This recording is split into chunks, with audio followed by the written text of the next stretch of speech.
జాగ్రత్త సుమా, త్రాగుబోతులు దేవుని రాజ్యానికి వారసులు కారణం బైబిల్లో. ఇక నువ్వు వేరే రకరకాల ఎక్స్ప్లెనేషన్ అక్కర్లే. నేను కొంచెం తాగుతానండి, అప్పుడప్పుడు తాగుతానండి, మా భార్య తిప్పినోడు తాగుతానండి, లేదా మా భర్త కొడితే తాగుతానండి, వద్దు. ఇంకా అలాంటి ఎక్స్ప్లెనేషన్ వద్దు, మానే అంతే. కొంతమంది సిగరెట్ తాగేవాళ్ళు ఉంటారు, ధూమపానం చేసేవాళ్ళు ఉంటారు. ఈరోజు బాగా స్టైల్ ఎక్కువైపోయింది కొంతమందికి. ఆ సిగరెట్ తాగడం స్టైల్ అనుకుంటున్నారు.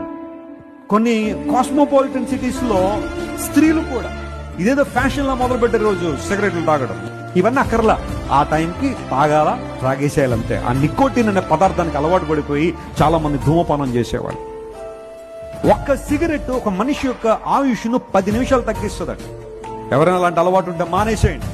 నేను కేవలం అది గురించే కాదు, కొంతమంది ఫాస్ట్ ఫుడ్లకు అలవాటు పడిన వాళ్ళు ఉంటారు, అవి కూడా ఆరోగ్యాన్ని పాడు చేస్తాయి. ఒక ధూమపానం ఎలాంటిదో ఫాస్ట్ ఫుడ్లు కూడా అలాంటి. సాయంకాలం అయిపోయేసరికి ఆ పానీపూరి పడిపోవాలంతే, టమాటా బజ్జీలు, ఆ తర్వాత చాలా స్పైసీగా ఉండే ఆ కారంతో ఉండే ఆ పదార్థాలు, నూడిల్స్, బిర్యానీలు, ఏదో ఎప్పుడో ఒకసారి వారానికి ఒకసారో 10 రోజులకు ఒకసారో తినడం తప్పు అని అంటలేదు, కానీ రోజే లేనిపోయిన రోగాలను తెచ్చిపెట్టుకోకండి అనవసరం.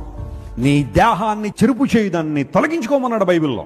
ఆ మాటలోనే చాలా వచ్చేస్తాయి. నీకు మరి ప్రతిదీ స్పెసిఫిక్ గా రాయాల్సిన అవసరం.